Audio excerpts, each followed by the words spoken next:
ભાવનગર નવનીતભાઈની ન્યાય સભાની અંદર સૌથી મોટા ધડાકા શું સૌથી મોટા સમાચાર મળી રહ્યા છે તમને બધા લોકોને આ વિડીયોની અંદર જણાવવા જઈ રહ્યો છું. નમસ્કાર મિત્રો, ફરીવાર એક નવા વિડીયોમાં તમારું સ્વાગત છે. તમે બધા લોકો જાણતા હશો કે આજે 1 તારીખને ભાવનગરની અંદર ન્યાય સભા રાખવામાં આવી હતી નવનીતભાઈની. હવે આ સભાની અંદર ક્યાંક ને ક્યાંક કોળી સમાજના દિગ્ગજ નેતા અને સૌથી મોટા નેતા એટલે કે પરસોત્તમભાઈ સોલંકી ન દેખાયા, હીરાભાઈ સોલંકી ન દેખાયા, પરસોત્તમભાઈ સોલંકીના દીકરા દિગ્વિજભાઈ સોલંકી ન દેખાયા. હવે શા માટે ન દેખાય તો ખબર નહીં, પરંતુ કોળી સમાજના લોકોની એકતા જે દેખાઈ હતી, જે સૌપ્રથમ કે હુકાર કર્યો હતો હીરાભાઈ સોલંકીએ કે કોળી ઉપર કોઈ સાળો ન કરતા એવું કરવાનું છે, તો આજે કેમ ન દેખાયા, આજે આ સભાની અંદર કેમ ન દેખાયા, કાંઈ પણ ખબર ન પડી. જે આ મિત્રો વાત તો તમે બધા લોકો જાણતા હશો કે કોળી સમાજના લોકોની જે એકતા દેખાય છે. હવે સૌપ્રથમ આપણે વાત કરીએ હીરાભાઈ સોલંકીનું કોળી સમાજની અંદર કેવડું નામ છે, પરસોત્તમભાઈ સોલંકીનું કોળી સમાજની અંદર કેવડું નામ છે, સૌથી મોટું.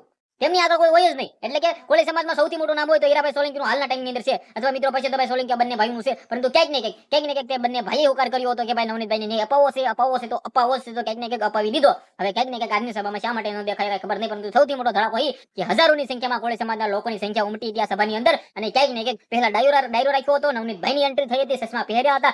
ધન્યવાદ કહેવાય નવનીતભાઈને કે પોતે આટલી બધી લડત લડી અને પોતે મિત્રો વાત કીધું એવું શેઠ લગી કહેતા આવ્યા છે કે સમાધાન આજે નથી કરવાનું અને કાલે નથી કરવાનું. તો ક્યાંક ને ક્યાંક તમારા બધા લોકોના વિશે હું કેવું છે વિડીયો શેર કરી, ફોલો કરી, સબસ્ક્રાઇબ અવશ્ય કરી દેજો, જેથી તમારા સમક્ષ આવા નવા વિડીયો લાવતો રહું. આજના વિડીયોમાં ત્યારે જ આપણે નવા વિડીયો મળી જશે. બધા લોકોને દિલથી ધન્યવાદ. જય હિન્દ, જય ભારત.